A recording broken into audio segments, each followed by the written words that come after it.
Apporte de la Mata Guinness. C'est bon là, c'est bon. Oui, la sœur Grâce. Apporte les deux Mata là pour les deux gens là. Celui-ci, il faut que sa Mata soit plus grande parce que c'est lui qui a posé la question là. Voilà. Il y a l'autre sœur de l'autre côté là-bas en train de suivre en direct. Mais un peu va boire la Mata, on va faire comment? Vraiment, vous êtes wow. En tout cas, c'était wow. J'ai bien mangé, mais je ne peux pas boire la Malta, vraiment. Il n'y a pas de problème, on te donne la Malta spirituelle. C'est le power man. La Malta spirituelle. Que le Seigneur t'énergise là-bas bien même. Que le Seigneur te bénisse. Alors on commence. L'enfant de... Non, qui vient? Dis qui vient. C'est que s'il ne vient pas, c'est que c'est orgueilleux ça. L'enfant est où? Ah mais viens t'asseoir. Alors je vais pas supporter le truc, je sais, il n'arrête pas de tousser, tu n'en parles pas. Ok. La sœur a dit qu'elle ne vient pas aux enseignements. Non mais je tousse, c'est ce que j'ai dit qu'elle ne vient pas. Si tu veux, je viens rester. C'est qu'elle va tousser 2 fois, tant qu'elle va me chasser. Vous entendez, non? Alors donc pour vous tous donc, qui voulez nous contacter à chaque fois, vous pouvez nous contacter en contactant justement, si vous ne pouvez pas voir, celle que vous avez, c'est pas ma secrétaire, c'est la sœur Grâce. C'est Grâce T. Vous nous écrivez au plus 237, c'est l'indicatif du Cameroun, 6 94 01 94 40, ou bien encore le 6 75 87 41 21. Vous tomberez sur la sœur Grâce qui vous conduira. Posez toutes vos questions, elle me la fera apparaître. Également, vous pouvez écrire un email à Nemchap, c'est NEMTCHAP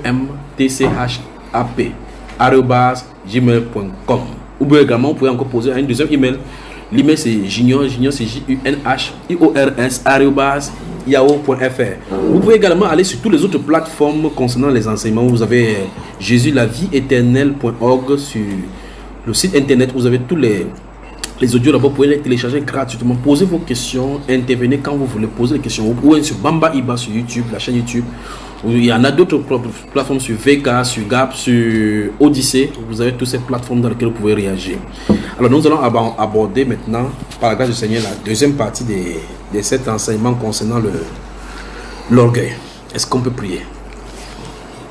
Tendre Père, merci, alors que tu nous conduis, ô Dieu, en nous montrant le chemin subtil de ce péché qui est enfui, tellement subtil, ô Dieu, comme un serpent de mer qui est enfui dans nos vies. Mais alors que nous abordons cette deuxième partie, nous prions que tu nous diriges comme tu nous as guidés dans la parole, tu nous as navigué dans la parole, ô Dieu. Guide-nous, Père de gloire, et révèle ces caractères-là encore à nous. Car à ce moment, ô Dieu de gloire, tu désires que nous marchions dans la voie de la vérité totalement et que ces choses ne viennent pas, ô Dieu de gloire, s'entacher à nous. Tu veux, ô Dieu, que nous marchions dans une voie sainte et que nos frères d'antan qui sont tombés dans ces choses-là, et tu as mis ces choses par écrit pour notre instruction. Seigneur, nous te rendons grâce déjà pour ta parole, car si ça n'avait été écrit, comment devons-nous savoir que nous sommes orgueilleux? Merci pour cela, Père. Merci pour ta grâce, merci pour cette seconde partie. Merci au Dieu de gloire pour la force de ton esprit que tu nous accordes maintenant au nom de Jésus. Amen. Amen. Voilà. Nous abordons maintenant, on a fini avec la nouvelle alliance. Je veux que vous-même d'abord, vous nous fassiez d'abord quelques résumés de ce qu'on a appris dans la première partie. Qu'est-ce qu'on a vu? Chacun pour sa part. Bon, moi ce que j'ai retenu particulièrement de l'orgueil, c'est que comme tout péché, il vient d'abord du cœur. Donc le problème se trouve dans le cœur. Et maintenant, il faut comprendre l'orgueil chez le chrétien et chez le païen. Pour le païen, la question se pose parce qu'ils n'ont pas la possibilité de gérer cet orgueil-là. Maintenant, chez le chrétien, l'orgueil se manifeste soit par une parole qu'on a donnée qui peut effectivement faire ressortir l'orgueil qui est dans notre cœur. Un acte que nous posons peut effectivement manifester l'orgueil qui se cache en nous. Une action qu'on a posée. Et même aussi, le Seigneur nous a fait voir que parfois l'orgueil peut être dans le cœur et que c'est une pensée qu'on ne voit pas forcément, qui n'a pas été exprimée et qui va être manifestée par l'un des points que j'ai tantôt fait citer. Et donc, le caractère orgueil, cet orgueil-là, ce que j'ai vraiment retenu, c'est un point qui m'a marqué, c'est que ça ne peut pas être traité par l'homme. C'est pas aucune solution humaine ne peut traiter l'orgueil. Absolument. Et que donc, à ce moment-là, la personne a même de pouvoir traiter l'orgueil, c'est se tourner vers Dieu.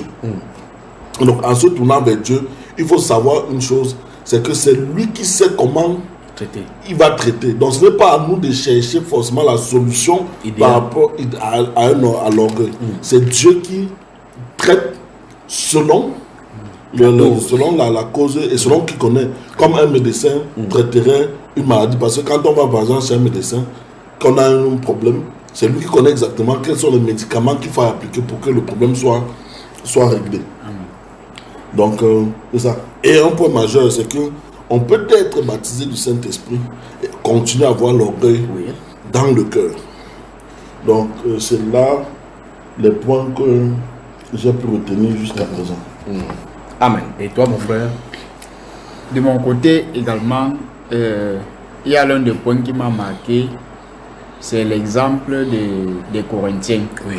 Lorsqu'on a pris l'exemple des chrétiens de Corinthe, et on a vu comment l'orgueil était plus manifeste là-bas, malgré le fait qu'ils aient eu le Saint-Esprit. On a vu comment Paul, l'apôtre également, a maintes fois, par exemple, pris le cas d'Apollos et lui-même, faisant comprendre à ses fidèles de Corinthe qu'il n'était pas question de lui ni d'Apollos, concernant une situation où l'un pouvait se dire « moi je suis de Paul », tel autre « moi je suis d'Apollos ». Et Paul par là les fait comprendre qu'en réalité, il s'agit de l'œuvre du Seigneur. Et dans cette œuvre-là, aucun homme ne doit en tirer gloire. Parce que la chose vient du Seigneur et c'est lui qui doit être glorifié en toutes choses. Et j'ai également par là compris que en réalité, dans les choses du Seigneur, je ne dois pas me glorifier, quelle qu'en soit la façon dont le Seigneur puisse m'utiliser ou bien manifester un quelconque don. Donc je dois davantage m'humilier devant le Seigneur. Et j'ai compris que cette humilité en réalité c'est le Seigneur lui-même encore qui donne. Parce que et que je dois également examiner mon cœur. Parce que en réalité, si je ne fais pas un examen profond dans les Écritures par rapport à cela, je ne pourrais même pas parvenir à réaliser qu'il y a cet orgueil-là. Donc, en tant que chrétien, en tant qu'enfant du Seigneur, je dois examiner cela chaque fois. Parce que le problème émane du cœur. Et on a vu cela on a pris l'exemple de Marc. Lorsque le Seigneur dit dans Marc 7 là-bas que c'est du dedans, c'est du cœur que vient l'orgueil. Et le problème touchant le cœur également, j'ai compris en réalité, parce qu'on a touché également dans Timothée concernant le cas des évêques, que l'évêque ne doit pas être un nouveau converti, de peur qu'en fait d'orgueil, il ne puisse pas tomber sous le jugement du diable. Parce que la Bible révèle que la connaissance enfle. Donc, et par là également, on a touché 1 Jean, quoi, le verset 16, où j'ai 1 Jean 2, autant pour moi, le verset 16, où également le Seigneur nous faisant état de l'orgueil de la vie. Donc, et là également, j'ai compris que en réalité, liant cela à Jacques chapitre 4 qu'on a lu, j'ai compris qu'en réalité, je peux avoir les pensées orgueilleuses du simple fait que je puisse chercher toujours à prendre la place de Dieu. Donc, tout ce que je fais sans consulter Dieu, donc, révèle en quelque sorte que j'ai en moi les pensées orgueilleuses. Donc, tout ce que je peux faire sans que Dieu, donc en mettant Dieu de côté, j'ai ces pensées-là en moi. Ok, maintenant. Ce qui ressort dans la première partie que nous avons lue, c'est qu'il s'adressait spécifiquement aux chrétiens. Aux chrétiens. Bon, regardez maintenant pour le cas du monde. Combien de gens du monde pensent à Dieu même dans leur projet? Regardons le pourcentage. Parce que quand tu l'as souligné avant qu'on ne prenne la pause, quand tu as parlé de l'orgueil de la vie, oui. Est-ce que ce serait faux de dire de manière systématique que ceux qui sont dans ce monde sont personnes orgueilleuses? C'est ça qui, en fait, j'ai dit dans mes propos que l'homme est naturellement orgueilleux, même qu'il le veuille ou Qu'il pas. ne veut pas, donc, Mais il l'orgueil dit- dont il parle de la Bible, c'est maintenant, on parle aux chrétiens que ça ne doit pas être avec vous. Parce que l'orgueil de la vie, c'est pour qui d'abord? Ceux qui sont du monde sont là pour faire. On dit que ça vient du monde. Or, quand quelqu'un n'est pas en Christ, il est des choses du monde. Donc, il s'attaque naturellement là-bas. Ça se manifeste là-bas. Maintenant, avant que je souhaitais. Qu'est-ce qui t'a poussé à poser cette question? Parce que la question, c'est boire encore une gorgée là-bas. Boire une gorgée, par contre, c'est bon. Mais c'est déjà fini. Ah. Tu vois, comme ça tombe sur le cœur là. Ça calme un peu ça. Qu'est-ce qui t'a poussé à poser la question? En fait, ce qui m'a poussé à poser la question, c'est que, parce que chaque fois quand je lis je parcours les Écritures, il y a un aspect qui m'interpelle par rapport à l'orgueil. Je vois que c'est l'un des péchés pour lesquels Dieu vraiment a eu à exercer un jugement terrible dans les Écritures. Parce que lorsque je vois même le cas de Lucifer, lorsqu'il a été chassé. Il n'a pas été chassé à cause de l'adultère, ni à cause de quoi, la fornication. Il a été chassé à cause de l'orgueil. C'est terrible. Et quittant de là, ça m'a beaucoup interpellé. Comme nous sommes dans la phase du Nouveau Testament, de l'Ancien Testament, on va jeter coup d'œil là-dessus. Et quittant depuis l'Ancien Testament, j'ai vu certaines personnes qui ont été disgracées devant Dieu à cause de cette attitude de l'orgueil également. Et allant jusqu'à toucher la nouvelle alliance, en fait, j'ai vu comment le Seigneur reproche cela à ses enfants. Et à cela, je voulais relier l'humilité parce que je me posais toute la question de savoir comment donc être humble selon Dieu. Et tu vois, et attends, nous avons vu que le caractère de l'orgueil, personne ne peut le traiter. Personne ne peut traiter cela. Donc, il faut que c'est Dieu. De l'autre côté, on voit que l'antidote de cela, le contre de l'orgueil, c'est l'humilité. Comment on fait pour enlever l'orgueil? Tu ne peux pas le faire. Comment on fait pour que l'humilité entre de ce côté? Ça, tu ne peux pas non plus le faire. Parce que en réalité, l'humilité, c'est l'un des fruits de l'esprit. Donc ça veut dire qu'il faut que le Saint-Esprit vienne l'établir. Quand on dit ayez en vous le sentiment qui était en Christ, lequel existe en fond du pour regarder, c'est-à-dire que ayez en vous ce caractère d'humilité. Or, ce caractère, tu ne peux pas construire. Pas bien plus que les caractères même que tu as qui sont mauvais, c'est même toi qui les a construits. La société peut construire le caractère. Tu peux être influencé par des événements de la société et ça construit des choses en nous. Un enfant qui grandit à New Belgique ne se comportera pas comme celui qui a grandi en France. Parce que dans certaines zones, il y a un style de vie qu'on y vit. Et quand tu grandis dans cette atmosphère-là, ça construit en toi des pensées, des caractères. Et ce sont ça qui sont les bases de ton comportement. Tu vois, quand tu vois quelqu'un qui a vécu dans un endroit, tu prends un enfant qui est né dans les bombes en Afghanistan. Il est né, le premier jour, il entend de boum, son cadeau d'anniversaire, c'est boum. Il voit quelqu'un, son père est mort devant le sang qui coulait. Donc quand il est né, il voit du sang et eau là-bas. Il ne verra pas la vie d'un être humain, ou bien quand vous égorgez le bœuf, des gens meurent comme celui qui est à quelque part, il n'a jamais vu le mort. Les réactions ne sont pas identiques par rapport à ce qu'il a vécu. Tu vois, donc les caractères en nous sont construits même à notre insu. Le Saint-Esprit, de la même façon, plus nous approchons de Dieu, plus son caractère transparaît en nous. Plus on se rapproche. Je crois qu'on va voir cela si le Seigneur le permet. On aborde la deuxième partie maintenant par rapport à l'Ancienne Alliance. Quand je suis en train de regarder l'Ancienne Alliance, il y a des choses amusantes qu'on va voir maintenant. Et beaucoup de ces choses seront connexes par rapport à ce que nous venons de voir dans la Nouvelle Alliance. Mais pour une fois, jamais on commence par l'Ancienne Alliance, on va dans la Nouvelle. Maintenant, on commence maintenant plutôt par la Nouvelle. C'est bien cela parce qu'on voit clairement que nous sommes de la Nouvelle Alliance. Et on voit clairement que Dieu parlait ça nous parle directement à nous, pas à ceux du monde. Parce que tu vas aller voir comme ça, tu peux dire à quelqu'un dans le monde que ne sois point orgueilleux, il ne peut pas ne pas être orgueilleux, il le sera. C'est aux chrétiens que ces choses-ci, ça se passe. Maintenant, oui. Juste avant que tu n'entres dans l'Ancienne Alliance, parce que je suis vraiment, je ne sais pas pourquoi mon cœur s'appesantit sur l'orgueil de la vie. Oui. Donc ça veut dire que tous les différents styles de vie, parce que tu as parlé ici de l'enfant qui est né en France, l'enfant qui est né en Afghanistan, l'enfant qui est né en Nouvelle-Belgique, l'enfant qui est né à prison, qui ont deux styles de vie différents. Oui. Mais tous en fait, tous ces styles de vie-là, c'est style de l'orgueil. Oui, c'est style de l'orgueil différent. Manifesté dans différence. Parce qu'on voit par exemple, je prends le cas d'un pays comme la France qui a été connu pour être un pays humaniste. Oui. Et il y a beaucoup d'œuvres humanitaires. Donc, s'il y a cette par exemple, quand il y a un cas grave, ils s'en vendent. Ils vont s'entraider. Oui. Tu vas voir, les gens vont s'entraider, on va lancer un appel que pour tout le monde continue. Nous avons continué tout ça, la manifestation. Lorsque l'on voit ça de prime abord, c'est bon. On se dit, qu'est-ce qu'il y a de mal? Parce que si tu viens, tu dis que ça c'est de l'orgueil. C'est de l'orgueil. Parce que on dit même que ça fait la fierté de la France. De la France.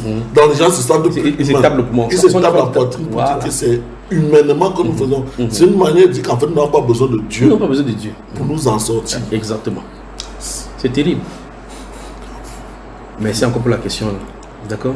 Quoique pour l'Ancien Testament, je vais encore prendre une. C'est déjà fini là. C'est fini. C'est bon. Tu es sûr? C'est bon, c'est bon.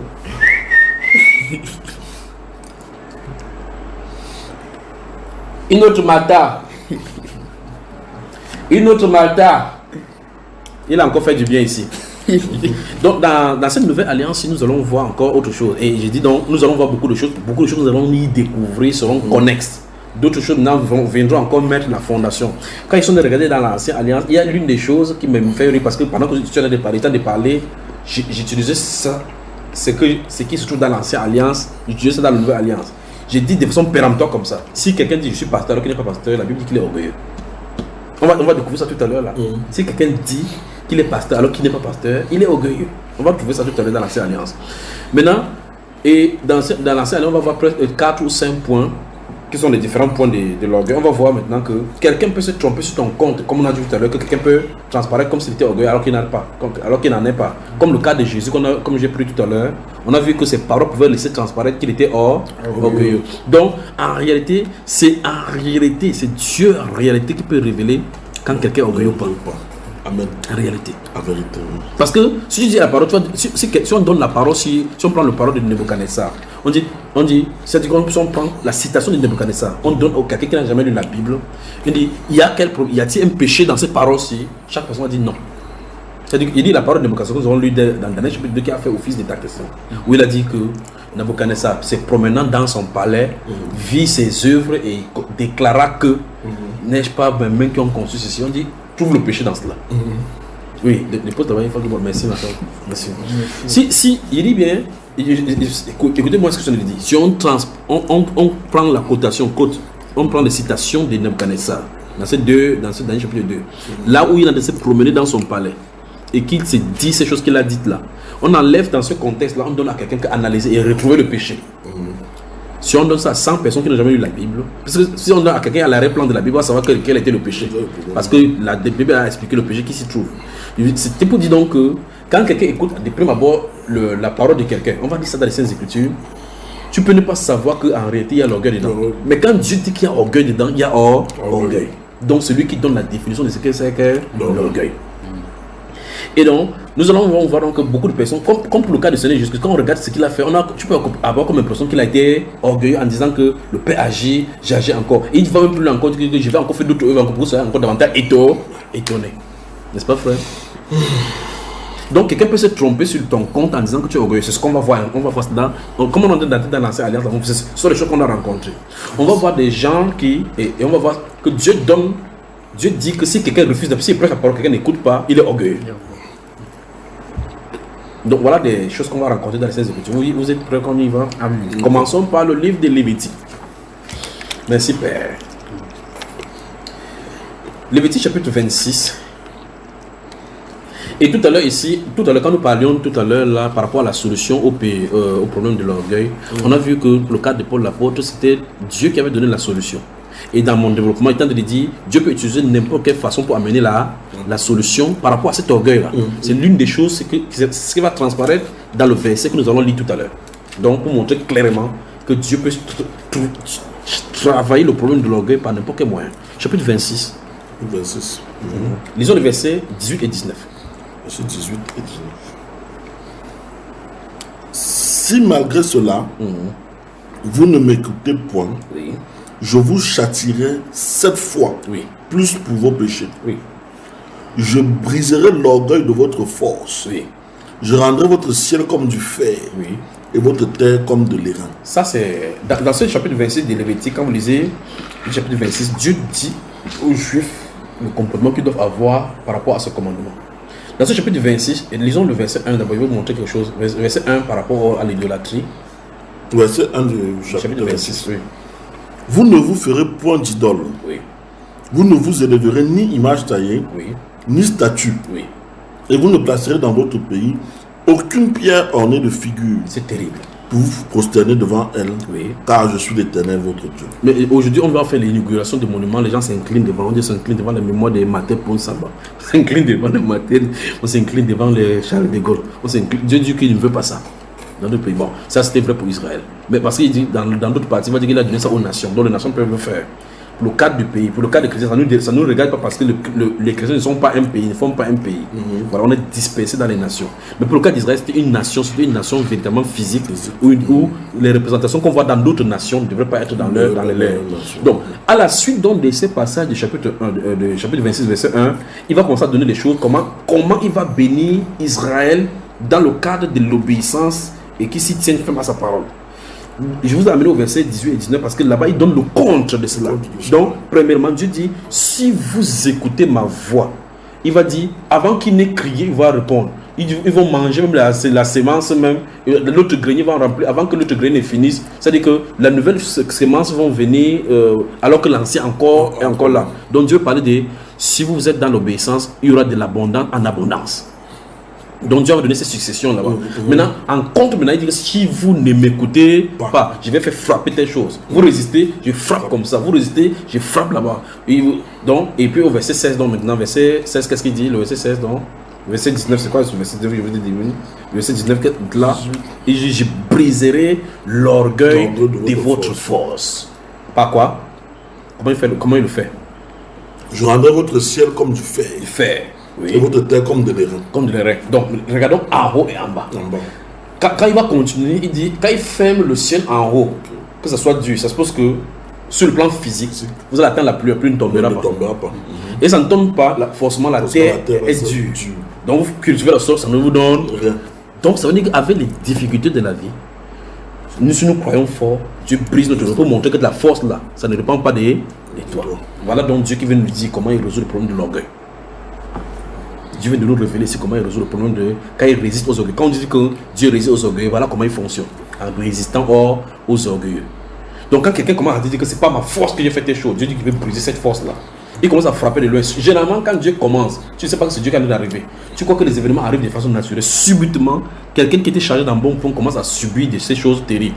Et si quelqu'un part maintenant pour dire qu'il veut aider cette personne, si tu mets ta main là-bas, tu portes ta part. Vous voyez qu'on a des problèmes sur la terre. Donc cet esprit de self-made man, voilà. On entend beaucoup parler, je me suis fait par moi-même. Développement personnel. Vous entendez ça? Le développement personnel.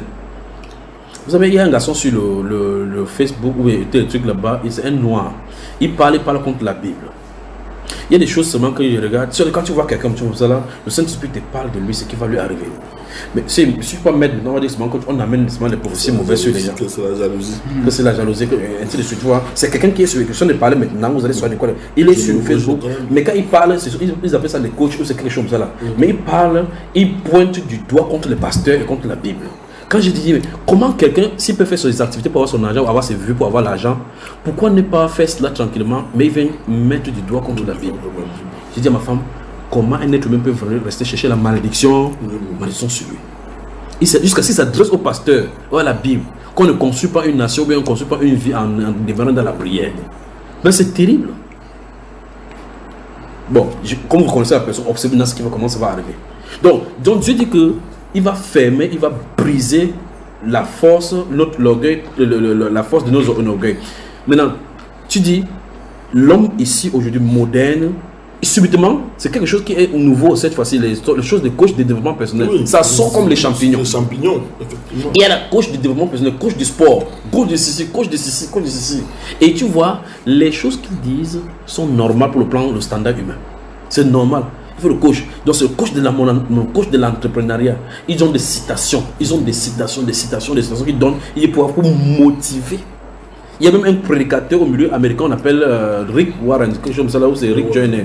Rick Warren. Il a écrit une vie motivée par l'essentiel.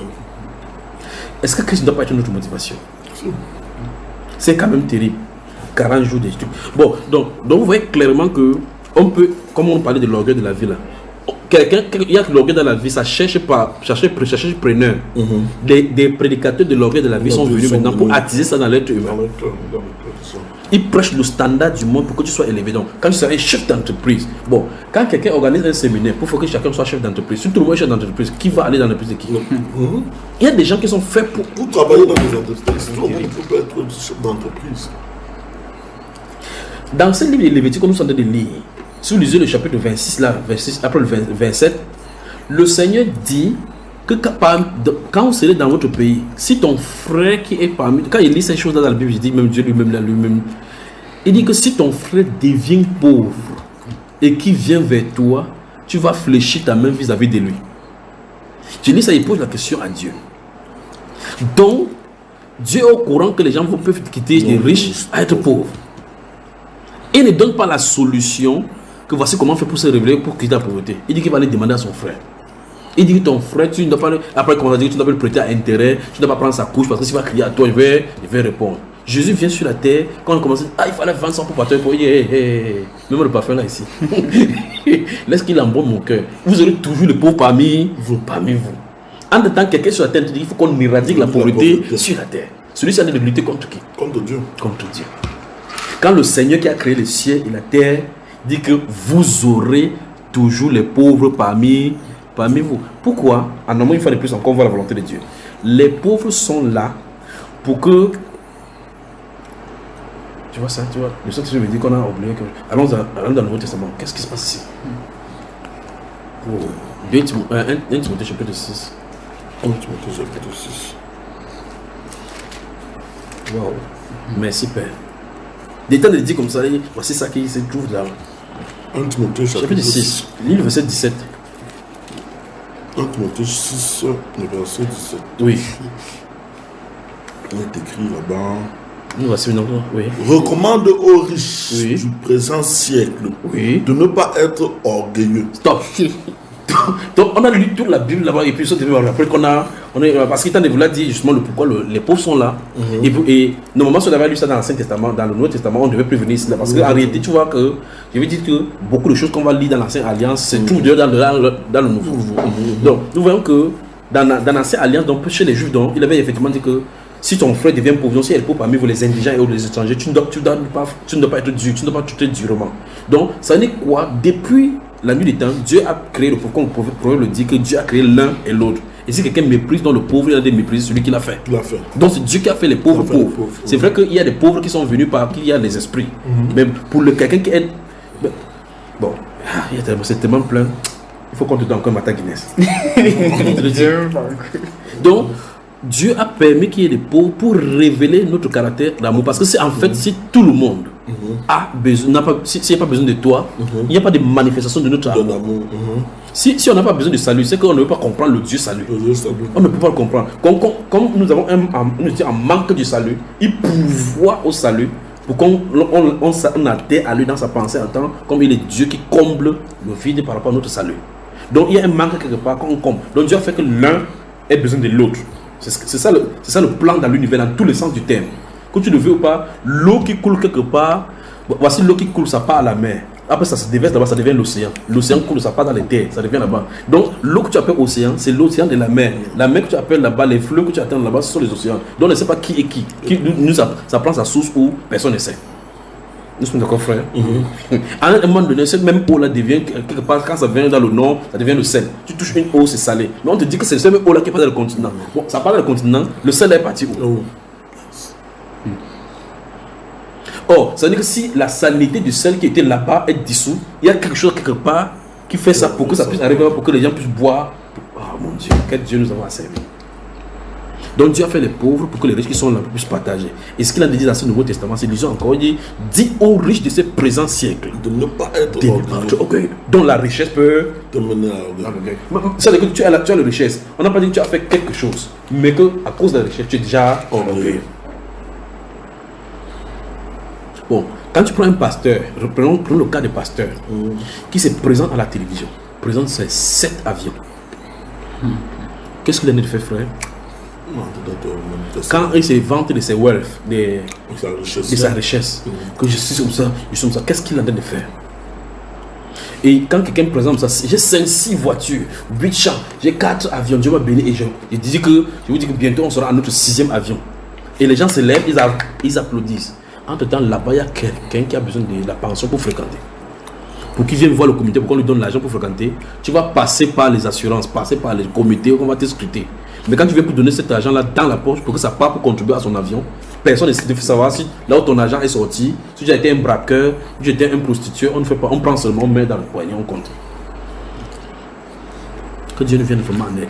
Il dit aux riches de ce présent siècle de ne point être orgueilleux. Il continue en disant, et de ne pas mettre leur espérance dans des richesses incertaines.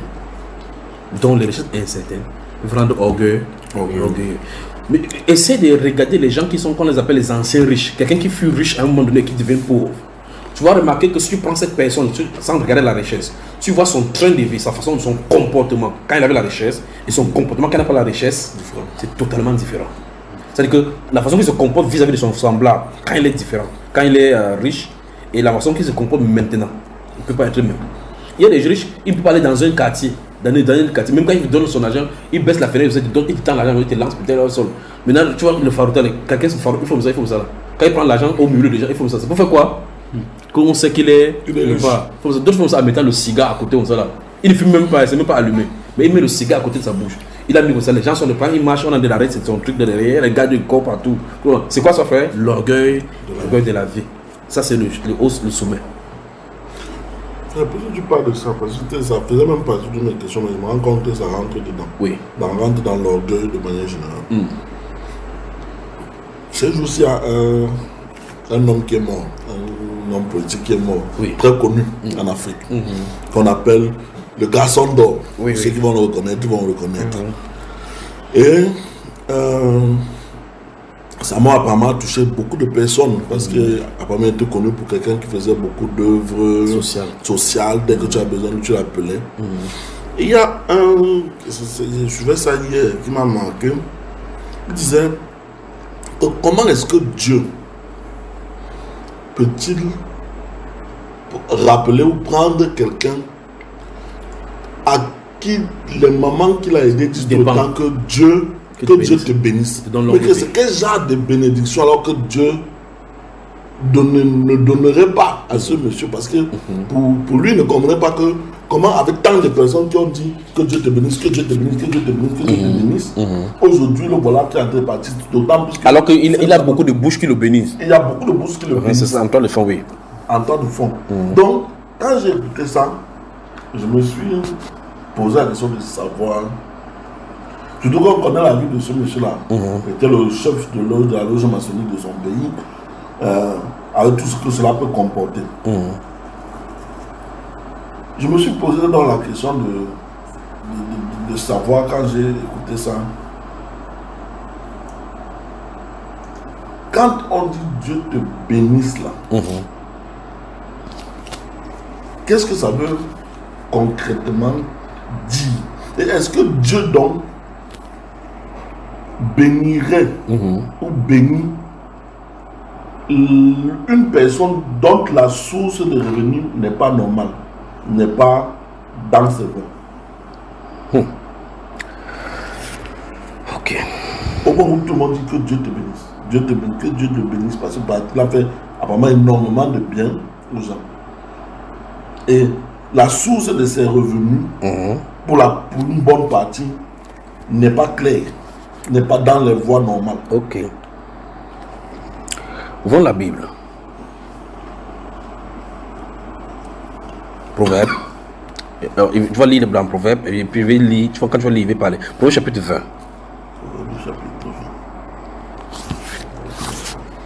Toute question biblique a une réponse biblique. Proverbe chapitre 20. Et quand tu vas lire, il va parler maintenant de la loge dans laquelle il se retrouvait et le principe de la loge. Disons le verset, chapitre 20, verset 21. Qu'est-ce que ça dit? Proverbe chapitre 20, le verset 21.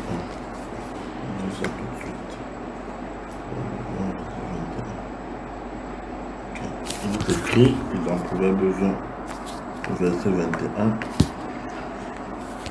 21. Un héritage promptement acquis dès l'origine ne sera pas béni quand viendra la fin.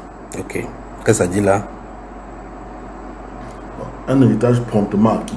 Quand on dit promptement, on peut penser acquis, mais je pense que promptement ici. Lis là ta version bizarre qui est souvent avec nous là. On voit maintenant que c'est ça, la version bizarre. Je vais lire un peu dans, oui.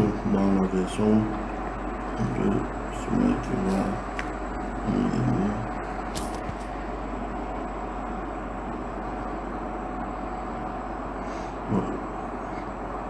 Il n'y a pas de bénédiction durable sur une propriété acquise d'emblée avec précipitation. Voilà. Bon, la pensée qui est derrière, c'est que la richesse que tu as acquise de façon frauduleuse. Frauduleuse, exactement. Bon. Questionnons donc les partages, ce qu'ils partagent. C'est un milliardaire. Comment fait-il pour être un milliardaire? Les ressources là, ça vient de qui? Il dit clairement là que ça ne sera pas béni à la fin. Donc ça, tu me poses la question, quand la personne dit que Dieu bénisse, la source de sa richesse qui vous bénit là, ça vient de qui? Parce que la Bible déclare que celui qui donne au pauvre prête à l'Éternel, qui le lui rendra. Donc normalement, si la source était Dieu, Dieu lui rendrait automatiquement. Mais lisons encore notre passage qui est encore toujours dans cela.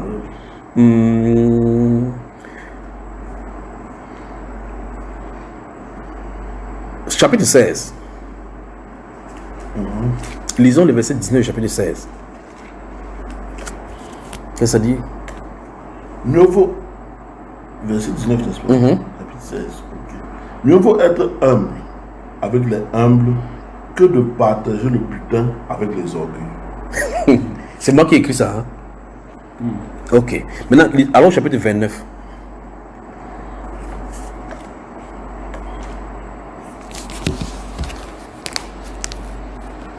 Chapitre 29. Verset 24.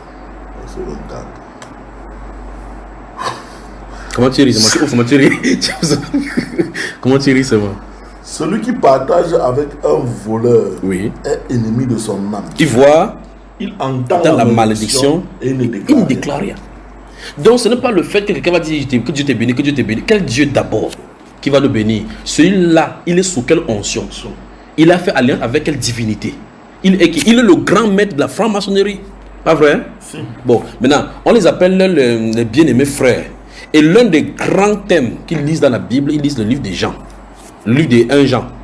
Il dit bien, la franc-maçonnerie lit beaucoup le livre de 1 Jean par rapport à l'amour. Il parle beaucoup par rapport à l'amour. C'est pour ça que l'humanisme se manifeste beaucoup de.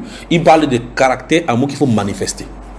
Tu vois cela? Alors la question que je pose c'est, il manifeste l'amour sans l'esprit de l'amour, en rejetant la personne qui est amour. C'est Moloch. C'est le Dieu enfant qui est c'est la divinité de leur enfant qui est le secours. Bon maintenant, quand ils prennent, ils disent, les personnes sont des partageurs de butin. C'est-à-dire que tu connais que c'est un franc-maçon, mais tu partages avec lui. Si tu es ennemi de ton âme, c'est ce que la Bible déclare. Donc, regardons la personne qui le fait, d'où viennent ses richesses et ce quelle divinité, ce quelle onction qu'il fait. Quand il vient vous donner les richesses, dans son temple, en tant que grand maître, quand il fait ces choses, quand il vient vous donner là, qui est derrière lui pour le donner? C'est la malédiction.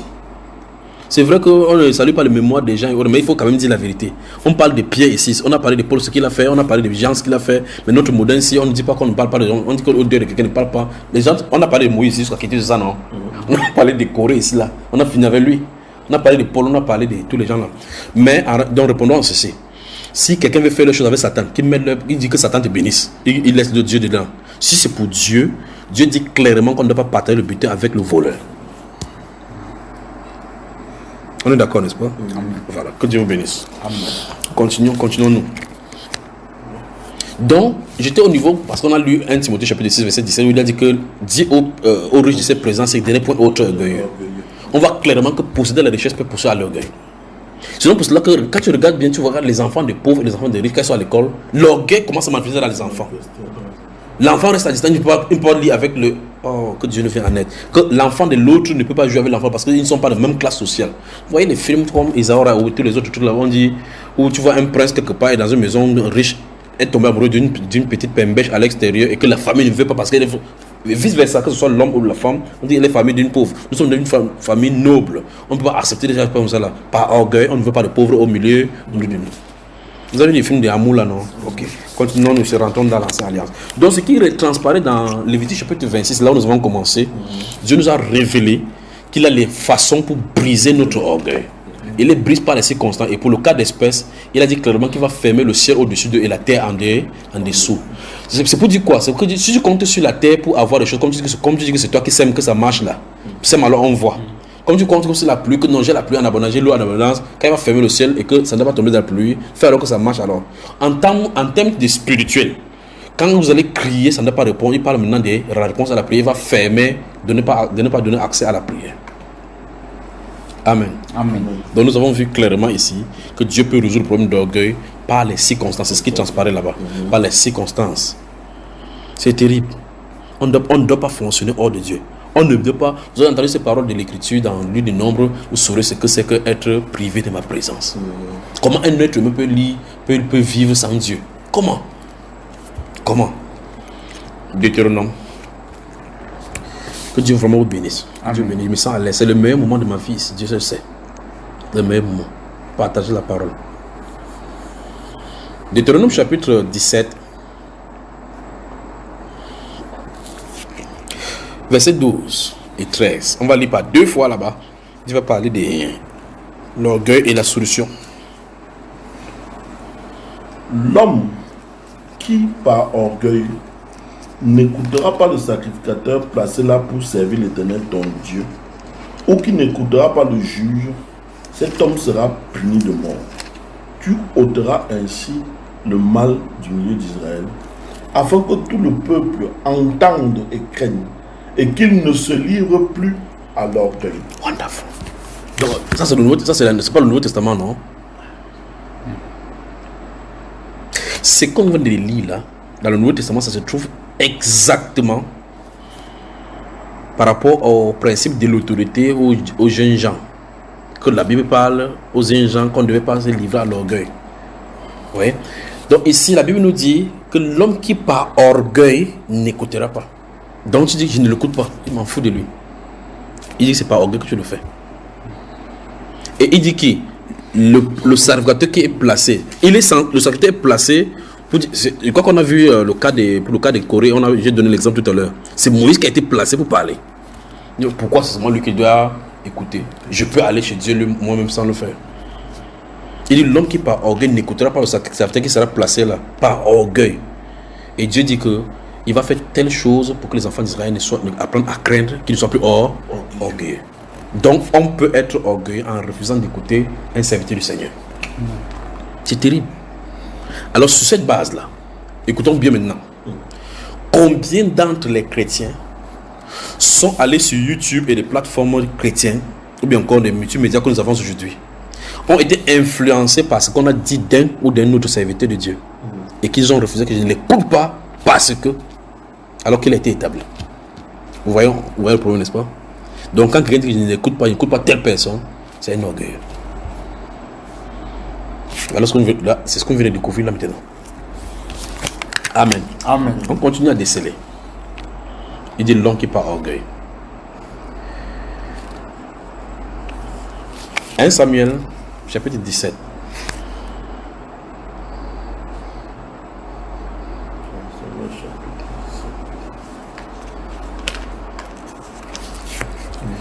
Dans 1 Samuel chapitre 17, c'est l'histoire de Goliath, de David et Goliath. Et nous allons regarder maintenant, Christ en David avec ses frères maintenant, avec les persécutants, comme j'ai parlé tout à l'heure. J'ai dit que les choses qu'on va voir ici se trouvent emboîtées dans le Nouveau Testament. Tout à l'heure, quand j'ai expliqué dans la première partie, j'ai expliqué le fait que Christ était là, disant que ce qu'il peut le Père faire, il peut le faire. Il le fait jusqu'à présent. Ça a fait que les gens commencent à vouloir dire que tu vas voir qu'il te vend toi-même. Tu es orgueilleux. On va voir ça maintenant en David.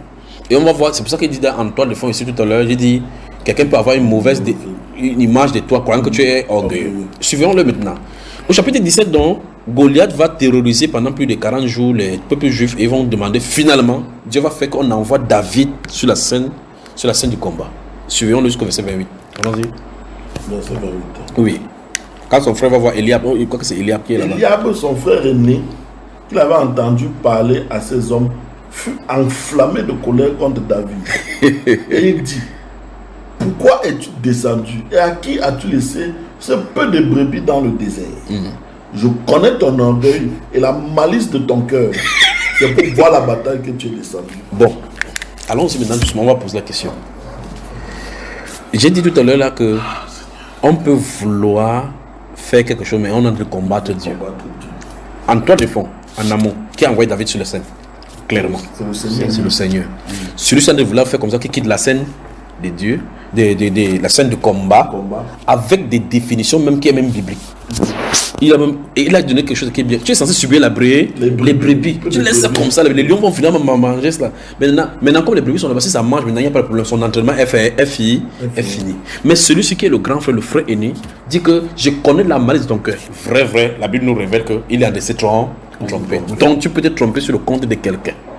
Ouais, remarquez la réaction de David. David n'a même pas. David s'est détourné de lui. Il a continué à faire ce qu'il a entendu. Mais le point ici, c'est. Il a vu David, il dit qu'il connaît la malice de son cœur, l'orgueil de son cœur. David était orgueilleux. Il voulait se vanter, que David voulait se vanter. Tu en étais vanté. Il s'est trompé sur son compte comme les autres se sont trompés sur le compte du Seigneur Jésus. Il était là sur la scène, envoyé par Dieu. Celui-ci de dit qu'il est orgueilleux. Jésus qui était là, envoyé par Dieu, celui-ci de dit que non, Dieu n'est pas ton témoin, donc ça dit que tu as de démentir par rapport à la parole de Dieu. Les deux sont dans la même chose. Jésus n'est pas orgueilleux. Il a le caractère humble.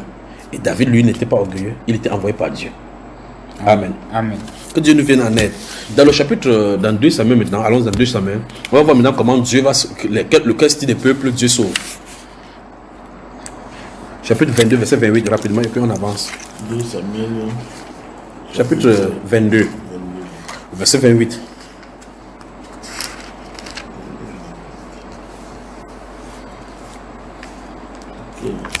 Il est écrit: tu sauves le peuple qui s'humilie et de ton regard tu abaisses les orgueilleux. Allons-y là maintenant et confrontons par rapport aux standards des hommes, par rapport à nos standards que nous avons maintenant dans nos différentes nations. Ici, le Saint-Esprit nous regarde ça c'est l'orgueil maintenant dans le peuple. Ça, c'est dans tout un pays tout entier. Ça veut dire que de façon collective, on peut manifester l'orgueil sans s'en rendre compte. Donc l'orgueil peut être collectif. Ça veut dire quoi? Ici, il dit que tu sauves le peuple qui s'humilie. Regardons maintenant, une fois de plus, on va toucher encore notre branche de l'orgueil de la vie. Quand tu entends, il y a des fêtes nationales de différents pays, on sort les missiles pour défiler. On présente à la télévision. Quel est le but? C'est pour ça un orgueil. Oui. Qu'on est puissant. On dit que nous avons la plus grande armée du monde. Nous avons la Russie. Ils ont créé une balle maintenant, un trait de libre côté, ça entre dans l'eau, ça fait ceci, ça peut frapper des trucs tout New York. Ils ont présenté quoi? L'orgueil. Il dit tu sauves le peuple qui s'humilie et de ton regard tu abaisses les orgueils. Maintenant, il dit que c'est un peuple aussi. Combien de victoires Israël a-t-il engrangé sur les nations qui étaient puissantes militairement? Combien? Parce qu'ils sont humiliés. Quand Josaphat dans 2 Chroniques chapitre 20 va dire il faut soumettez-vous à vos prophètes et vous aurez du succès. Comme les pentecôtistes maintenant on prie ça maintenant pour la prospérité, ils croient que c'est l'argent. On est en guerre quand on parle de la prospérité de l'argent. Il ne pense pas, il succède. On parle de la réussite en guerre parce qu'ils étaient en situation de guerre. Josaphat le roi veut les galvaniser pour dire précis. De ce moment précise. Quelqu'un prend ça, quand il a vu prospérité là-bas, il dit que c'est pas ça que Josaphat dit que vous ne prospérez pas. Quand quelqu'un va avoir l'argent, il y a la guerre là-bas, il va faire quoi avec l'argent là? Mes amis pentecôtistes, il faut me tuer, c'est vrai. Alors donc, Josaphat, dans cette condition, il était disant par rapport à la situation de guerre. Il y a une situation de guerre, il dit la solution c'est qu'on se soumet à ce que les prophètes de Dieu disent de la part du Seigneur pour avoir du succès dans la bataille. Qu'est-ce qu'il faut? Le peuple s'humilie. Lorsqu'on prend le cas de 2 rois ou bien encore 2 chroniques ou bien encore précisément dans le livre d'Ésaïe chapitre 38 et 39 où le roi Sanchedrib, le roi de la Syrie va investir le camp d'Ézéchias jusqu'à ce qu'ils vont entourer Israël. On va voir comment il va soulever les paroles, parler que Ézéchiel ne vous trompe pas désespérant trop car qui est cette nation? C'est Dieu qui a resté. Quand ce gars s'est en train de parler, il a vaincu toutes les nations. Il ne savait pas que c'est toujours par la grâce de Dieu qu'il a vaincu, bien qu'il ne fût pas le peuple de Dieu. Que la victoire, en tout cas, Nebuchadnezzar, son royaume, quand Dieu lui reprochait ça, ce n'était pas que c'est pas toutes les nations de la terre appartiennent à à Dieu. Mais de façon spécifique, il travaille dans sa nation, Israël. Donc, quand celui-ci se met là-bas, il commence à dire que quel est le Dieu des nations qui a pu sauver les nations entre mes mains. C'est à cause de cette parole que sa chute est revenue une fois de plus. Il dit, quand vous lisez le livre d'Ésaïe chapitre 38 ou l'histoire de Sanchedrib, qui va dire que Ézéchias ne vous voit pas, le roi est allé là-bas, dit que envoie son serviteur que parle en langue, ne parle pas en langue, parle en langue truc pour qu'on n'entend pas. Il a commencé à ouvrir encore la bouche pour décourager le peuple. Il parle, quand il a entendu cela, le roi dit que tu as entendu comment il a insulté. Dieu a dit que c'est moi qui l'ai insulté. Or, ce monsieur s'est dit au verset 25, il dit que ce n'est pas Dieu qui a dit de l'Orient qu'il vient envahir son pays. Donc Dieu l'a envoyé dans son pays pour venir envahir son pays. Il était orgueilleux, Dieu l'a traité. Donc par sa parole, il a dit que n'est-ce pas, quel est le Dieu qui peut même résister? Le roi dit, oh, il est bien vrai, ô Dieu, que les dieux des nations ne sont pas des divinités, donc vous pouvez tomber dans. Donc tu vois que il dit ici, dans ces deux rois, ici, chapitre 22, verset 22, il dit que tu sauves le peuple qui s'humilie. Israël était dans le péché. C'est pour ça que Dieu a envoyé Sanchedrib et toute sa nation là-bas, le roi d'Israël, d'Assyrie, pour venir entourer Israël, pour le punir de leur malice. Mais il s'est humilié. Dieu les a sauvés. La personne qui avait la force et qui avait la victoire, qui pouvait avoir la victoire sur Israël, à l'instant où Israël s'est humilié, lui s'était enorgueilli et de son regard, il a signalé la victoire à Israël, il a détourné le roi. Donc le verset ici, ils ont expliqué l'application dans les nations. Maintenant, pour nous, ça c'est ce qui est dans la Bible. Pour nous maintenant, quand on a des problèmes dans le pays, vis-à-vis que ce soit de n'importe quel, la solution qu'on cherche c'est où? On cherche les scientifiques. On cherche, voici le problème de Corona. Est-ce que tu as vu un pays qui a dit que mettons-nous à genoux, prions, demandons à Dieu? Tu as vu un pays? Non. Il cherche quoi? C'est pour ça que la solution qui sont à la télévision, c'est que les grands scientifiques, les spécialistes de la virologie, les spécialistes des telles choses ont fait comme ça. Voici la solution. Ce qu'ils sont de trouver comme solution, c'est de créer encore davantage les problèmes. Ils sauvent les nations qui s'humilient. Maintenant, tu vas dire à un gars des nations, un chef de nation, tu dis, humilions-nous devant le Seigneur, prions, demandons pardon à Dieu pour nos péchés. La Bible déclare, il sauve le peuple qui s'humilie. Mais de son regard, il disperse les orgueils. De ses regards, il disperse les orgueils. Quand Dieu dit cela dans ses Écritures, on peut donc conseiller les rois en disant, quand il y a une situation, on prie d'abord. La Bible déclare que ce n'est pas une grande armée qui sauve le roi. Mais c'est ce qu'on est en train de dire. On dit qu'on a les gars des billes. Tu vois, tu ne peux pas toujours le président. Hey, la présidence de la République du Cameroun, mon frère, c'est touché par les Israéliens. Hein. Les Israéliens sont les plus... Ce sont des gars du corps israélien qui les suivaient. Le président gabonais, le vice-président de la République de Guinée équatoriale est gardé par les Israéliens. C'est-à-dire que le contribuable, l'argent du contribuable, il dit le vice-président, le fils du président actuel, Obiangema. Donc c'est-à-dire qu'Obiang n'est pas là, c'est son fils qui sera le président. Il marche sur les gars du corps israélien qui sont là comme ça, dans le pays africain. Donc il vit en Afrique, ils sont sortis d'Israël, ils sont les mercenaires qu'on a pris pour garder le président parce qu'il n'a pas confiance en son propre armée. Il fait ça pour qu'on ne le tue pas. Il peut lâcher. Donc, prenons en parlant du Cameroun. Donc, tu vois, la force spéciale, quand on le veut de n'importe quelle nation, tu vas prendre en Amérique, on dit que les FBI, la NSA, que les gars, les services secrets américains, ils ont telle ou telle chose. Maintenant, pour le cas du Cameroun, on dit, il y a l'armée qui garde, il y a le DSP qui garde le président, il y a ceci, le président ne peut pas sortir, avant qu'il sorte, il y a les gens, ça. Bon, quand le démon vient frapper le cancer sur lui, les gars du corps sont là, non? Quand le moustique lui donne le palais, un moustique entre dans le palais, viens, ça le pique comme ça, ça lui donne les bosses là. Tu entends qu'il a le palais. Bon, c'est vrai que si tu dis qu'il a le palais, tu vas devoir aller en prison parce que tu as dit qu'il a le palais. Bon, quand il est malade, les gemmes là qui sont entrées dans son corps là, les gars du corps font quoi? Tu vois? Donc ils retirent le souffle, ils périssent. Comme la Bible déclare que qu'est-ce que l'homme? Alors, ce n'est pas une grande armée qui sauve le roi. Donc, le simple fait que de se confier à la force humaine pour te protéger, c'est de l'orgueil, dit les Saintes Écritures. C'est ça, donc c'est les questions. Donc, si tu comptes, on dit que même la santé ne doit pas compter sur la veille.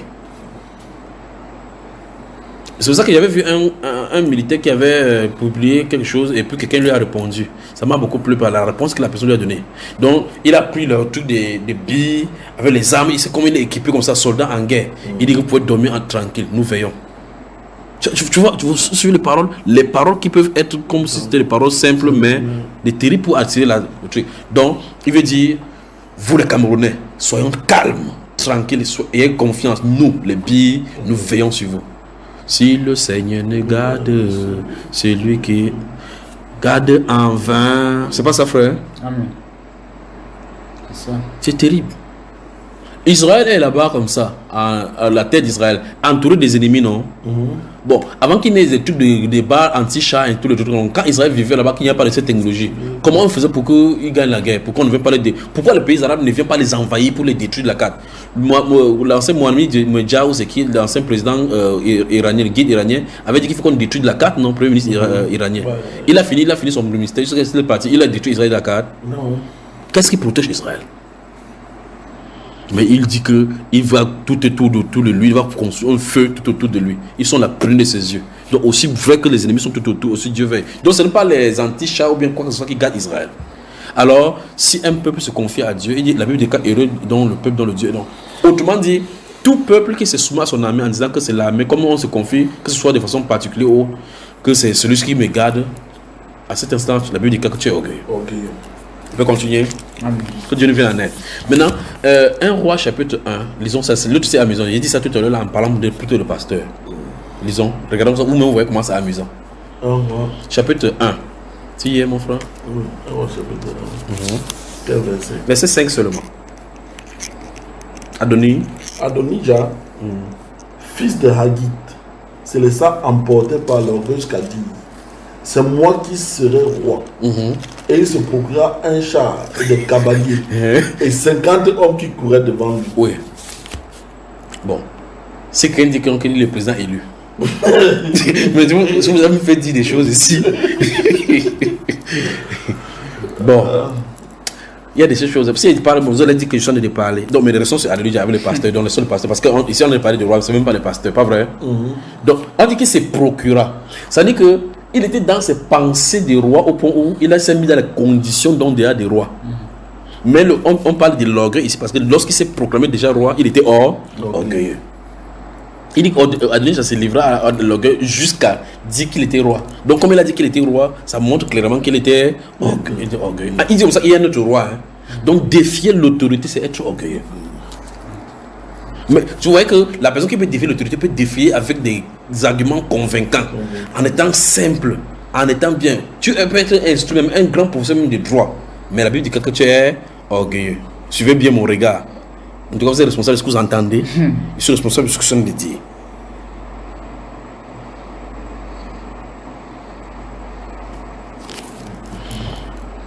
Donc, si tu es président élu, tu tentes de dire que tu es président élu parce que l'autre dit qu'il était le roi. Si tu tentes de dire que tu es président élu, tu es orgueilleux.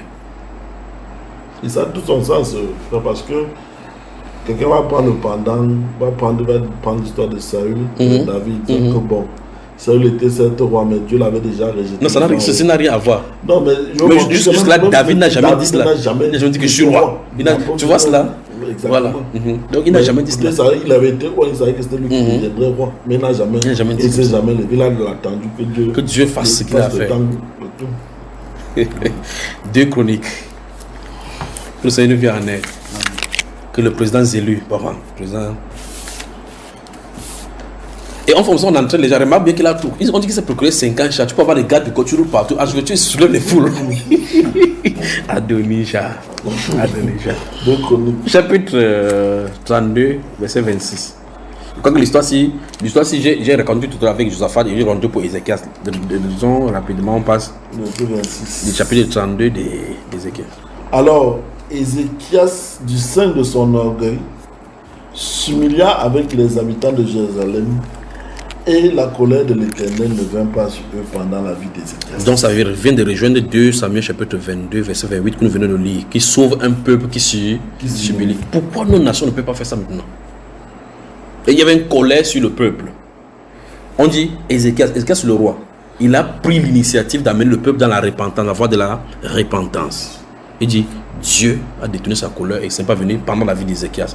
Le roi porte l'onction pour amener soit l'orgueil sur le pays, soit amener le peuple dans l'humilité. Tu vois ça, frère? C'est terrible. La même chose est passée avec Jonas, avec le roi de Ninive. Si disait que Ézéchias, en tout cas, on va retrouver Jérémie avec le cas des CD, ça c'est autre là-bas. Alors on continue seulement. Lisons Néhémie.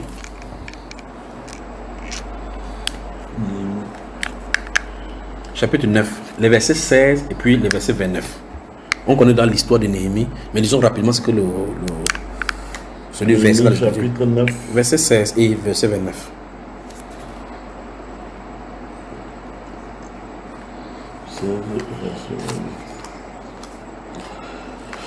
Mais nos pères se livrèrent à l'orgueil et raidirent leurs coups.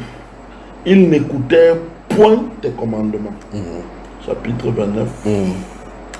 Tu les conjuras de revenir à ta loi. Et ils persévérèrent dans l'orgueil et n'écoutèrent point tes commandements.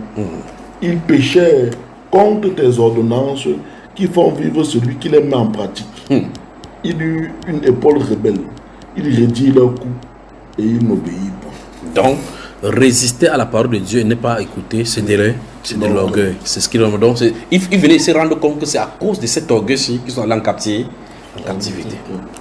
Donc, on peut dire que l'orgueil amène les gens en captivité. Amen.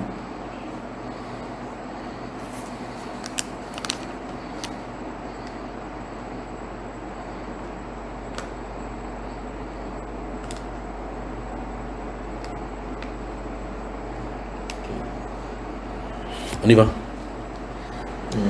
Prenons un endroit où on passe pour le son. Prenons Job chapitre 33. Job, C'est le verset 17 qui nous intéresse, mais lisons d'abord depuis le 14. Job chapitre 33, partie verset 14. Tu parles. Dieu parle cependant, tantôt d'une manière, tantôt d'une autre, et l'on n'y prend point garde. Oui. Il parle par des songes, par des visions nocturnes, quand les hommes sont livrés à un profond sommeil, quand ils sont endormis sur leur couche. Alors, il leur donne des avertissements et met le sceau à ses instructions, afin de détourner l'homme du mal et de le préserver de l'orgueil. Donc, Dieu révèle l'orgueil des hommes même par les songes. Par les songes. Le verset montre clairement que quand nous allons avoir les songes, il faut qu'on vérifie si les songes ne veulent pas nous conduire à être détournés de notre vie orgueilleuse. C'est ce que le verset nous enseigne. C'est terrible, pas vrai?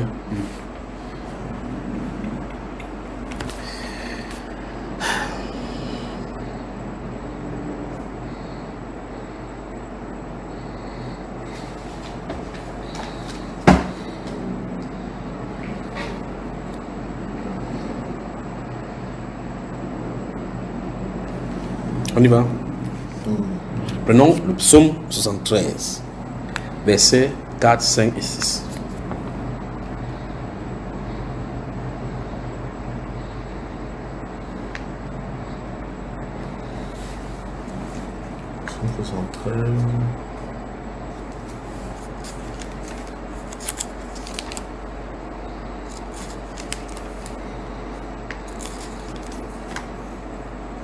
Verset 4, 5 Et 6. et 6. Rien ne les tourmente jusqu'à leur mort, et leur corps est chargé d'embonpoint. Ils n'ont aucune part aux souffrances humaines. Ils ne sont point frappés comme le reste des hommes. Aussi, l'orgueil leur sert de collier. La violence est le vêtement qui les enveloppe. Or, on voit clairement ici, une fois de plus, ce sont les gens du monde avec l'orgueil, l'extravagance, le style de vie qu'ils ont. Ils disent comme si rien ne les touche là-bas. Ils sont orgueilleux. Donc le simple fait qu'ils n'ont pas part aux souffrances humaines, de ce que tu vis là, c'est pour ça qu'ils peuvent même se vanter maintenant que tu savais quel genre de Dieu. Lui, je ne sais pas si tu comprends. L'orgueil de la vie. C'est pour ça que quand tu vois, quand quelqu'un est chrétien véritablement, que tu connais la voie de la vérité, il faut vraiment rendre grâce à Dieu. Parce que le vêtement que les gens portent dehors spirituel, alors qu'ils sont dans l'opulence qu'on voit comme ça là, ils souffrent dans leur âme parce qu'ils n'ont pas la vérité qui les sauve. Ici, la Bible nous déclare que le style de vie que les gens mènent, ça les pousse à l'orgueil. C'est-à-dire que le style de vie qu'ils mènent, ça les pousse à l'orgueil au point où ils sont aveugles pour ne pas voir que la peine que les autres souffrent là, c'est dans la volonté de Dieu. Proverbe, allons dans le proverbe.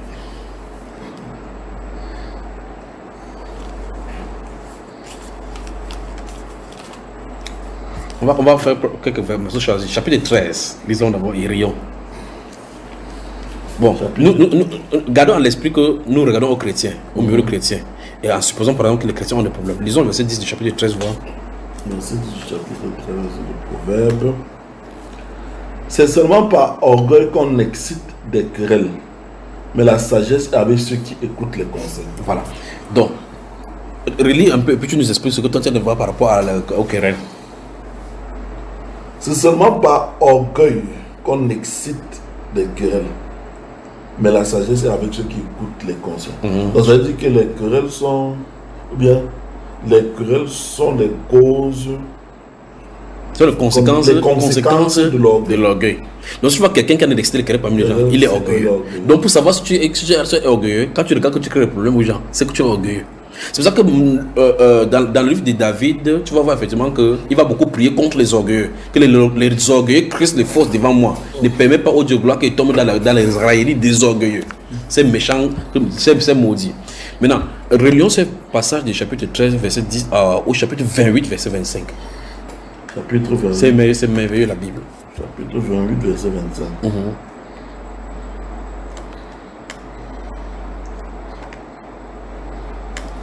L'orgueilleux excite les querelles. Donc on voit clairement que c'est l'orgueil. Quand quelqu'un qui hausse le corps, il est orgueilleux.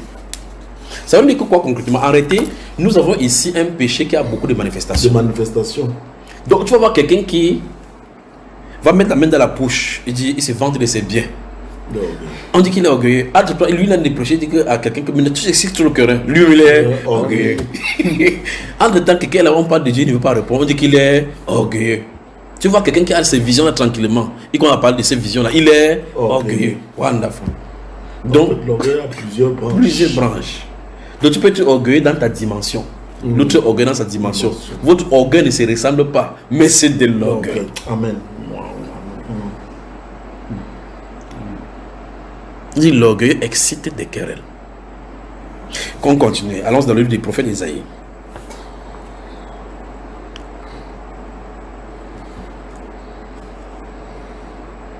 Chapitre 3.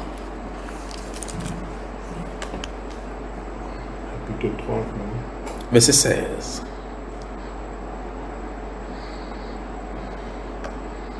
Verset 16. L'Éternel dit, parce que les filles de Sion sont orgueilleuses et qu'elles marchent le cou tendu et les regards effrontés, parce qu'elles vont à petits pas et qu'elles font résonner les boucles de leurs pieds. Bon. Ok. C'est pas maintenant, vous allez encore dire que je suis venu avec les femmes ici là. C'est pas maintenant, vous allez dire que je suis encore venu avec les femmes, vous allez dire que c'est toujours avec les femmes, toujours avec les femmes. Bon, maintenant, on laisse ça, on ne parle pas, non? On ne parle pas. Donc, le style de ta démarche, et même ça c'est pour les femmes de Rosson, c'est vrai qu'on a parlé des filles de Sion, de Jérusalem. Donc, le style de ta démarche, de ton accoutrement, peut dire si tu es orgueilleux ou pas. Bon, orgueilleuse, disons c'est orgueilleuse. Parce qu'on parle ici des femmes. Toi me relis aussi mon frère.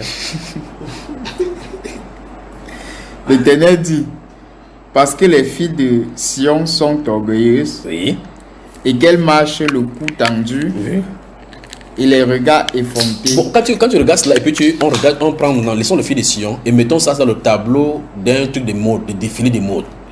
Et observons les femmes qui marchent devant la caméra alors qu'elles marchent. Tu vois cette dimanche là, non? On dit ici que tous ceux qui font le défilé de mode sont orgueilleuses.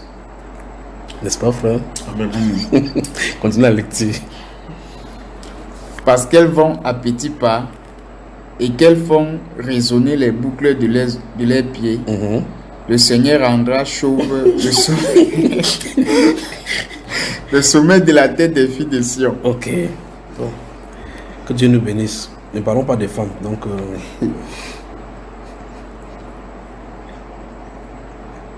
L'Éternel découvrira les nuisités. bon, si tu dis ça et une femme est devant toi, qu'est-ce que tu lui dis? Je dis la même chose. Que quoi? Qu'elle est orgueilleuse. Que c'est le Seigneur dit.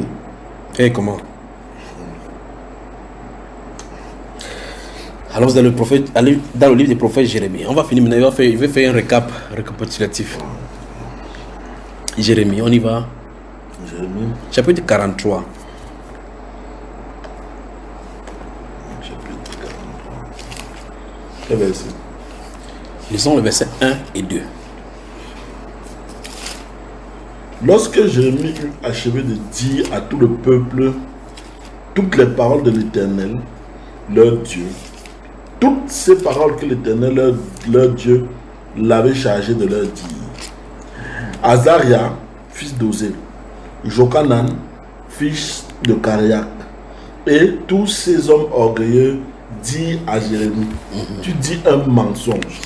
L'Éternel notre Dieu ne t'a point chargé de nous dire, n'allez pas en Égypte pour Révisons encore le verset 2 là. Le verset 2 dit quoi? Azaria, fils d'Osée, Jochanan, fils de Cariach, et tous ces hommes orgueilleux dirent à Jérémie, tu dis un mensonge. L'Éternel notre Dieu ne t'a point chargé de nous dire, n'allez pas en Égypte pour y demeurer. Bon, Dieu avait dit à Jérémie que ces gens ne sont pas en Égypte. Dieu avait dit ça à Jérémie, non? Oui. Parce qu'en réalité, parce qu'initialement, ils ont demandé à Jérémie de consulter Dieu. Et Dieu leur a finalement dit, on a cité le nombre de personnes qui étaient orgueilleuses. Quel était le sujet de leur orgueil? Qu'est-ce qui montre qu'ils sont orgueilleux? Le fait qu'ils ne veulent pas croire ce que Jérémie dit. Donc c'est de leur orgueil. Ok. Donc on entrevoit les différentes facettes des orgueilleux. Donc voilà le groupe des orgueilleux. Quand Dieu dit quelque chose et que tu dis que non, je ne crois pas ce que tu as dit, la Bible dit que tu es orgueilleux.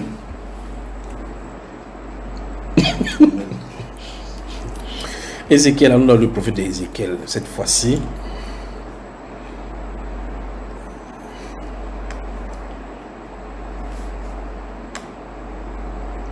Chapitre 16. Chapitre 16 du prophète Ézéchiel. Verset 49.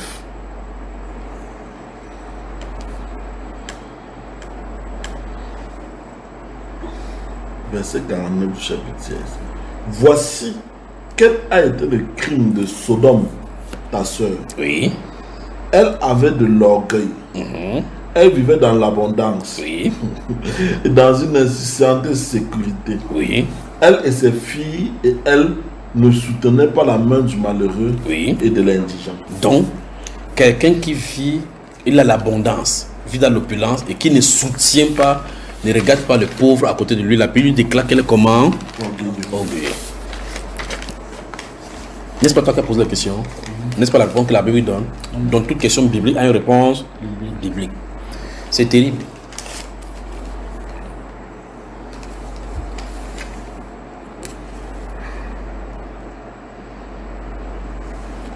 Chapitre 26.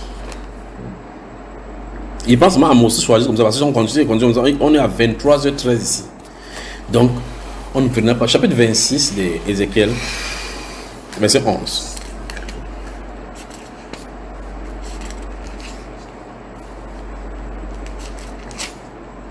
Pour le cas de Satan, on voit clairement dans le chapitre 14 d'Ésaïe où il dit: te voilà tombé du ciel, astre brillant, fils de l'aurore. Tu disais en ton cœur: j'essaierai. Et ouais, on retrouve encore ce qu'on avait lu dans Jacques aujourd'hui, que j'irai à ceci, je ferai comme ça là, je ferai comme ça là. Il veut prospérer sans Dieu. C'est terrible. Donc, chapitre 26, verset 11. Qu'est-ce que ça dit? Il foulera toutes tes rues avec les sabots de ses chevaux.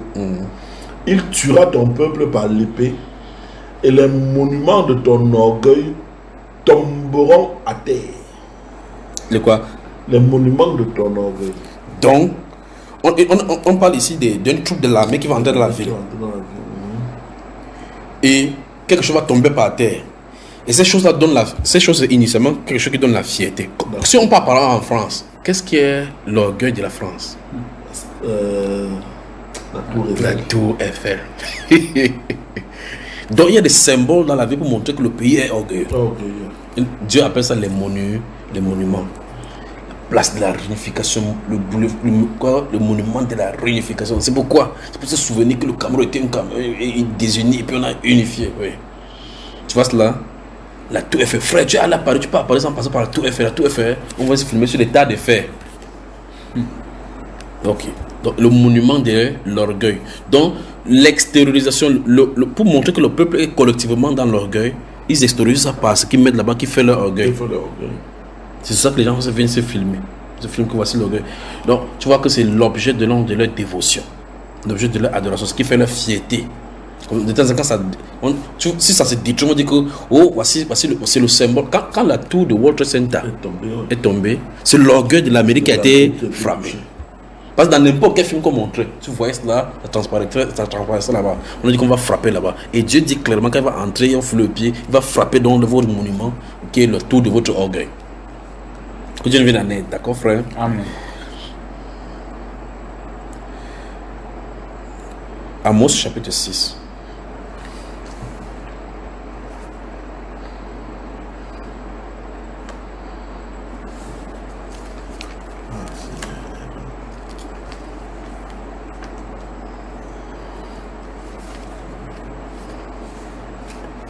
Chapitre 6. Verset 8.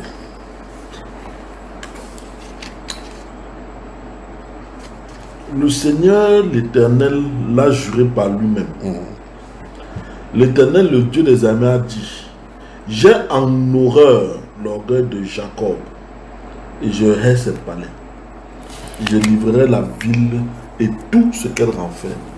Donc, comme vous venez de voir pour le cas de monument, il parle spécifiquement maintenant pour Jacob, pas pour Israël, pour Jacob. Donc, dans ce sens, Dieu dit ici clairement qu'il a des façons qu'il va traiter Jacob, faire sortir, expier donc l'orgueil en lui. Nous venons de parcourir en toile de fond maintenant, de façon succincte, l'Ancien Testament. On a vu comment Dieu a dénoncé les différents styles d'orgueil. Et là, on a de voir, si on prend les psaumes maintenant, on va encore voir davantage comment David, les versets qui parlent de l'orgueil dans le psaume, montrent directement plutôt l'appel à la prière par rapport à l'orgueil. Tu vois comment David va parler, va prier que Dieu le protège de l'orgueilleux, protège des orgueils qui l'attaquent, protège que son pied ne s'attache même pas à l'orgueil, ainsi de suite. Donc, il s'agit de la prière. Dans aucun des versets que nous avons vus tout à l'heure, on n'a pas vu, que ce soit dans l'Ancienne, dans la Nouvelle Alliance, une solution humaine. Dans aucun. Il n'y a pas une solution que l'on peut avoir. Au contraire, on présente cela, on dit avant la chute vient l'orgueil. Mais l'humilité précède la gloire. Donc, c'est Dieu qui élève. Et pour qu'il t'élève, il faut qu'il te donne d'abord le caractère humble. Quand tu chutes, il y a le caractère de l'orgueil à l'intérieur, il te fait descendre. Maintenant, c'est ce que cela où ça nous pousse. Ça nous pousse à comprendre que, en réalité, l'homme, effectivement, est comme le souffle, comme l'herbe. Dieu peut éteindre son souffle à tout moment. Semblable à des bêtes, comme l'Ecclésiaste le dit, il enlève le souffle, on périt. Il ouvre la main, on est rassasié de ses grâces. L'orgueil est attaché à l'homme depuis sa jeunesse, tout comme le péché. Et donc pour s'en sortir, il faut aller devant le Seigneur. Les esprits ne peuvent pas être orgueilleux. Ils peuvent exciter les gens à l'orgueil. L'homme, l'être humain qui vient de chez le Seigneur peut être traité de ces choses-ci. Parce qu'en réalité, le caractère orgueilleux est excité au travers des œuvres de la chair à l'extérieur de nous pour se manifester. Le Seigneur veut que l'orgueil cesse de nous. Parce qu'on voit clairement comment on dit des regards seulement, il abaisse les orgueilleux. La Bible déclare qu'il n'y a pas besoin de regarder l'homme longtemps pour entrer en contestation avec lui. Donc l'orgueil sied dans la vie humaine. Tu entends quelqu'un ouvre la bouche et dit: tu as blessé mon orgueil propre. Que tu as blessé mon orgueil propre. Donc il dit sa personnalité. Maintenant, quand on a baissé Jésus, on vient tâcher, on frappe, on crache sur lui là. Pourquoi il ne s'est pas vanté de ce qu'il est? Donc, en fait, l'orgueil de l'homme est intimement lié à son ego. Parce qu'il y a des endroits où tu as quelqu'un ne veut pas que quelqu'un dit non, pas quand même l'autre là, n'est pas jusqu'à ce niveau. Oh, le Messie, on l'a traîné dans la boue, traîné dans les crachats. Mais il n'a pas voulu relever la tête comme étant le Messie. Mais il s'est laissé humilier, cracher dessus. C'est terrible, le Messie. Puis le Seigneur doit nous aider. Amen. Alors donc, on résume. Nous avons vu que l'orgueil réside dans le cœur humain. Il y a des choses à l'extérieur qui peuvent nous attirer pour savoir que nous sommes orgueilleux. En examinant les choses une à une, on a vu que les pensées que nous avons en nous peuvent manifester que nous sommes orgueilleux ou pas. On a vu que le simple fait de dire une parole peut nous pousser, peuvent nous révéler notre caractère, le caractère orgueilleux qui se trouve en nous. L'une des révélations que nous avons vues ici, c'est que l'homme ne peut rien contre l'orgueil. C'est Dieu qui peut donner la solution. Et la deuxième chose que nous avons vue, c'est que tant que l'homme ne se met pas à l'examen personnel, et bien là, personnel, on peut être en train de servir Dieu en prêchant jusqu'à haute voix en étant orgueilleux. Que Dieu vous bénisse. Amen. Qui va prier à l'homme maintenant? Oui, on prend des questions là. Oui, il y avait une question qui était toujours à l'anglais qu'elle Oui. m'a posée. Oui. Elle disait la perfection dans le caractère semble donc difficile à atteindre. Je parle de la perfection humaine. Oui. J'ai l'impression que le péché rôde toujours autour de nous pour nous rendre humbles, c'est-à-dire dépendants du Seigneur. Oui. Est-ce qu'on pourrait donc dire que l'orgueil et toutes ces choses nous permettent de garder notre humanité devant la divinité de Dieu? Absolument. Et qu'est-ce que donc la perfection selon le Seigneur? Ça, c'est Voilà. Donc ça, deuxième volet. Allons dans le premier volet. Dans le livre d'Éphésiens au chapitre 4, Dieu signifie que le but même pour lequel les prédicateurs sont donnés, c'est pour perfectionner le caractère de Christ en nous, pour que Christ grandisse. C'est-à-dire quand Christ, c'est-à-dire loin, ou bien encore le Messie est loin en nous jusqu'à ce qu'il grandisse en maturité, le caractère humble qu'il a automatiquement nous avons. Donc ça dit que, il dit que jusqu'à ce que nous ayons parvenu à l'image de l'homme fait, selon l'image de Dieu. Donc quand l'homme là va atteindre à ce niveau-là, ça veut dire quoi concrètement? Ça veut dire qu'à chaque époque, à chaque maturité, c'est Dieu qui connaît quand le caractère est atteint. Et nous-mêmes, comme j'ai dit tout à l'heure, là, que nous ne pouvons pas donner le standard, en prenant le standard, c'est Dieu qui met du point en disant que tu es orgueilleux. Si Paul n'avait pas été devant le Seigneur, il ne saurait pas qu'il y a l'orgueil qui a de l'eau guetter. Et quand il a compris, ça veut dire qu'en racontant certains styles de songe, ça va permettre que les gens vont me regarder autrement. Et quand tu regardes, il va vous dire quelque chose maintenant. Est-ce que vous savez que passer seulement à la télévision rend orgueilleux? Il passait seulement à la télévision. Hello frère. Quelque part. Non, quand il va expliquer, vous allez y voir. On y va. Si tu passes à la télévision, il dit, quand il parle de télévision, parce qu'il parle de l'image. L'image. On présente ton image au monde. C'est pour ça qu'on les appelle les stars. Quand quelqu'un à la télévision, on dit que quoi, hein? Les stars, ça veut dire quoi? Étoiles, ceux qui brillent, ceux qui sont en avant. Tu ne peux plus passer devant les gens n'importe comment. Tu ne peux plus vouloir t'habiller n'importe comment. Tu ne peux plus être dans n'importe quel milieu parce qu'on dit que tu es un personnage public. Tu vois là, ça nous amène. Parce que la télévision te fait fabriquer une image, une personnalité, que tu as une autre image, une estimation, comment on appelle pas une estime de toi-même, que tu ne peux te comporter n'importe comment. La télévision fabrique les orgueilleux. Donc frère, tout attaqué donc. Pourquoi tu fais tout pour ne jamais passer à la télé? Je ne sais pas comment Dieu va préserver comme ça. Je ne sais pas comment Dieu va faire pour préserver. Que Dieu bénisse. Donc j'ai dit, je ne passerai pas dans ces choses-là. C'est pas que j'ai pensé à ce qu'il vient de dire là-bas. C'est parce qu'il est en train de regarder comment les gens se comportent quand ils se passent à la télévision. C'est vrai frère, tu as raison. Quand ils passent à la télévision. Être honnête, c'est vrai. Regardez même, laissons de la télévision, même le caractère de YouTube. Vous allez remarquer que même les serviteurs de Dieu qui prêchent, lorsqu'ils ont à un moment donné où son image commence à sortir, ils commencent à se comporter différemment. C'est vrai frère, c'est la vérité. Ça, pourquoi Christ n'est pas venu dans une période où il y a les images? Ou bien les apôtres ne sont pas venus quand il y a les images. Tu lis l'apôtre Paul, le Saint-Esprit bouleverse ton cœur. On n'a pas besoin de son image. Tu vois, les gens mettent leurs photos partout là-bas. Tu dis compassion de ceci, on met ton image là-bas. Quand les gens viennent, c'est ton image qui sont dans la tête. Mais on lit la Bible, on n'a pas l'image de Jésus. On lit les choses sur Dieu, on n'a pas l'image de Dieu. Mais ce soit discuter, non, il faut qu'on connaisse son pasteur. Mais je lis les choses de Paul, j'ai pas besoin je l'ai vu de l'autre côté, mais j'ai pas besoin de le voir physiquement pour savoir de quoi il est question. Il est question de la parole et la parole, c'est la parole qui nous engendre. Que Dieu vous bénisse. Après, tu as dit quelque chose, ça paraît léger comme ça quand on dit ça, mais vraiment je me rends compte que c'est un vrai problème. Le problème de l'image. Dès que tu commences à sortir, que tu le veuilles ou pas, il y a quelque chose dans ton cœur qui commence à se c'est pour ça que tu vois que le pasteur va commencer comme ça. Après, tu commences à voir, il commence à construire certaines choses à côté de lui. Parce qu'il ne peut pas passer n'importe inaperçu. Il est obligé de mettre les gardes du corps, mettre ces choses de fanfaron. Il peut faire n'importe quoi, il peut prendre ta serviette tout le monde parce qu'il faut qu'il ait sa propre voiture. On va dire que. Mais l'homme qui passe à la télévision, il n'a même pas de voiture. L'orgueil de la vie, ça l'attrape. Alors dans la perfection, on va toujours se perfectionner. Le Saint-Esprit va toujours nous perfectionner au fur et à mesure. Si ceux qui avaient le Saint-Esprit dans les Saintes Écritures avaient besoin de perfection, à combien de raison nous, qui sommes des vases retentissants des temps de la fin? Que le Seigneur ajoute à la bénédiction. Du moins, ce qu'on peut retenir ici, c'est que chacun rentre dans la parole de Dieu, dans le miroir de l'âme. pour savoir comment son âme et l'état de son âme vis-à-vis de ses péchés appelés l'orgueil. Maintenant, que Dieu vous bénisse. Amen. On arrête donc ici pour cette partie-ci. Waouh! Merci frère, vraiment que c'était